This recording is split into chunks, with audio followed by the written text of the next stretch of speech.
तपाईँले load shedding हामी अन्त्य गर्छौँ चाहिँ तपाईँले सहयोग गर्नु भने कसैले पनि गर्दैन थियो, तर हामीले रिजल्ट दियो नि काठमाडौँमा लोड सेडिङ अन्त्य भयो, अब देशभरि अन्त्य गर्दैछौँ, तपाईँले पनि सहयोग गर्नुहोस् भन्यौँ र हामीले जुन कुरा चाहिँ हामीले पब्लिकमा पठायौँ त्यसको रेस्पोन्स कति राम्रो आउँथ्यो।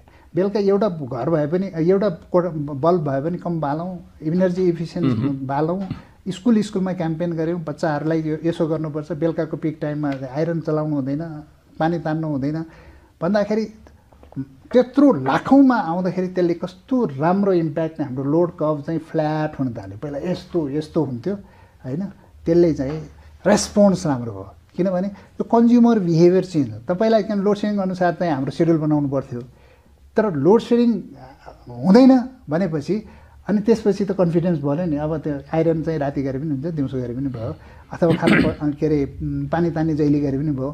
त्यो बेला त पानी तान्ने त पानी बत्ती आएको बेलामा मात्रै गर्नुपर्थ्यो नि त होइन।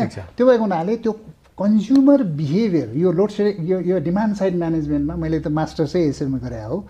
डिमान्ड साइड म्यानेजमेन्टमा कन्ज्युमर बिहेभियर कसरी चेन्ज गर्ने भन्दाखेरि त्यो चाहिँ तपाईँको कन्ज्युमरको ट्रस्ट बिल्ड गर्ने हो, कन्ज्युमरसँग ट्रस्ट बिल्ड हो। मैले एउटा कुरो बोलिदियो भने त्यसको रेस्पोन्स राम्रो आउँथ्यो। जस्तो देशभरि चाहिँ हाम्रो चाहिँ 55 लाख ग्राहकले एउटा बल्ब कम बाल्यो भने पनि कति हुन्छ त, अनि पोखरा एउटा बल्ने चाहिँ हाम्रो सेभिङ हुन्छ, energy saving, that demand side energy saving.